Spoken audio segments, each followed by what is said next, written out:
Et cette semaine, dans le MAG, on pose la question: mesure anti-squat, est-ce vraiment suffisant? Et pour répondre à la question, on a Christophe Dupont-Avis, directeur général d'Efficity, Stéphane Fritz, président du réseau Geocal Immobilier, Corinne Joly, présidente du groupe PAP. Bonjour à tous les trois. Bonjour. Bonjour à tous. Stéphane Fritz, l'actualité de cette rentrée a été marquée par de nombreuses affaires de squat à Théoul ou encore à Saint-Honoré-les-Bains. Est-ce que c'est un phénomène nouveau ? Alors, c'est un sujet sensible, mais pas un phénomène nouveau. C'est même plutôt un phénomène ancien, avec des conceptions un tout petit peu différentes, parfois artistiques, parfois libertaires, et surtout, bien évidemment, la nécessité de se loger au risque de vivre dans la rue. Alors aujourd'hui, les médias ont mis le doigt sur ce sujet cet été, mais déjà des enquêtes avaient été menées, la dernière en date en juillet 2018, par la DIAL, la délégation interministérielle de l'hébergement et de l'accès au logement. Elle recensait 16 000 squats aujourd'hui en France sur 497 sites, dont un tiers était en Île-de-France. L'augmentation aujourd'hui est due principalement à l'entrée de nouveaux départements, même si on le sait, il y a des centaines de squats qui aujourd'hui passent au travers des radars des pouvoirs publics. Alors, justement, à Théoul-sur-Mer ou à Saint-Honoré-les-Bains, on a vu que les squatteurs étaient parfaitement au courant de la loi. Qu'est-ce que ça vous inspire, Christophe Dupont-Avis ? Je pense que tout le monde a été choqué par ces situations parce qu'elles mettent en scène des retraités de bonne foi face à des squatteurs organisés et qui ont l'intention de détourner la loi. Donc ça a le mérite de mettre en lumière deux réalités. Un, les propriétaires sont loin du cliché des Thénardier capitalistes assoiffés d'argent. Sont en général des gens qui ont économisé toute leur vie pour s'acheter une maison, soit leur domicile ou une maison de vacances. Et deux, il est nécessaire de rééquilibrer la loi afin que le droit des propriétaires soit mieux respecté. Alors, d'ailleurs, une parenthèse, mais c'est vrai ce que vous dites. Hein. On sait qu'en France, on a au moins 50% des propriétaires qui ont souvent besoin d'un loyer pour vivre. Allez, Corinne Joly, bonjour. Les députés ont voté donc cet amendement anti-squat qui modifie la loi de 2007 sur le droit au logement opposable, la fameuse loi Dallot.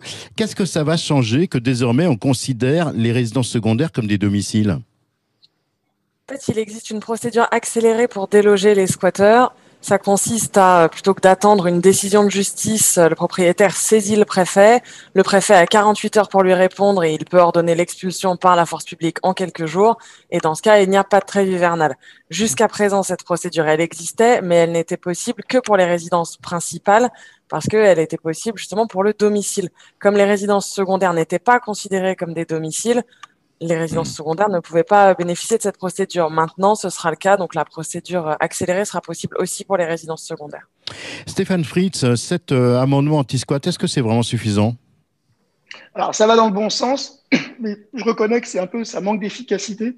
Je reviendrai sur ce que dit Corinne aujourd'hui. Le rédacteur de cet amendement anti-squatter aujourd'hui a fait le choix de ne pas viser justement les logements vacants dont font partie les résidences secondaires. Ça fait qu'aujourd'hui seront exclus et ne seront pas protégés les résidences secondaires aujourd'hui en l'attente de propriétaires ou de locataires. Qu'est-ce que vous en pensez, Christophe ? Depuis la loi Elan, déjà, les squatteurs pouvaient plus bénéficier de la trêve hivernale. Mais je pense aussi que le sujet, c'est pas vraiment la protection pénale de la propriété, mais plutôt les délais de procédure d'expulsion. Car il faut savoir que c'est un parcours du combattant face à des squatteurs de mauvaise foi. Les procédures peuvent durer jusqu'à 2 ans, car elles sont jugées par des tribunaux de proximité qui, en général, n'ont pas les moyens de traiter rapidement ces affaires. Et vous, Corinne ? Il faut savoir que dans la procédure accélérée, le préfet n'est pas obligé d'ordonner l'expulsion. Donc ça, c'est quand même un vrai point d'interrogation. Ça a l'air simple comme décision, mais en fait, ça ne l'est pas forcément. Le préfet, premièrement, il doit être sûr qu'il s'agit bien de squatteurs et pas, par exemple, de locataires dont le propriétaire veut se débarrasser. Et puis, quand il y a des enfants, c'est toujours une décision un peu compliquée pour le préfet. Et si il a un doute, il s'en remettra aux tribunaux. Et là, comme dit Christophe, le problème, c'est que la procédure, elle est longue. Donc finalement, derrière ça, le problème, c'est la lenteur de la justice et cet amendement ne le règle pas. Christophe Dupont-Avis, pour éviter le traumatisme de voir un squatteur s'installer chez soi, quel conseil donneriez-vous aux propriétaires ?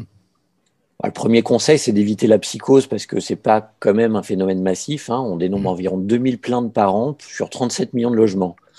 Et l'autre conseil que je donnerais aux propriétaires, c'est de protéger leur domicile comme pour les cambriolages, d'entretenir des bonnes relations avec ses voisins, ça permet de garder un œil sur sa maison et en cas de squat, d'agir vite auprès de la justice.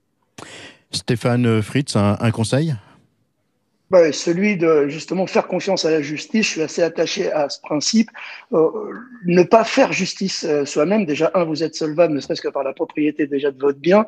Et aujourd'hui, quelqu'un qui ferait justice lui-même encourrait jusqu'à 30 000 euros d'amende et 3 ans d'emprisonnement. Donc, faites confiance à la justice, saisissez la justice, portez plainte, faites-vous accompagner d'un avocat. Corinne, quand on est confronté au squat, on fait quoi? On peut donner un coup de pouce à la justice en faisant du bruit. Prévenez. Sud Radio. Oui, Oui. exactement. Non, exactement. Il faut notamment faire du bruit médiatique, interpeller les élus locaux sur les réseaux sociaux, prévenez la presse locale, appeler Sud Radio, etc. 0826 300 300. Voilà, merci Philippe. Voilà, l'objectif, c'est de mettre la pression sur les élus pour les pousser à exercer le pouvoir qu'ils ont de débloquer votre affaire. On l'a vu dans l'affaire de Théoul-sur-Mer, sans la pression médiatique, ce couple de retraités n'aurait probablement pas encore retrouvé leur logement.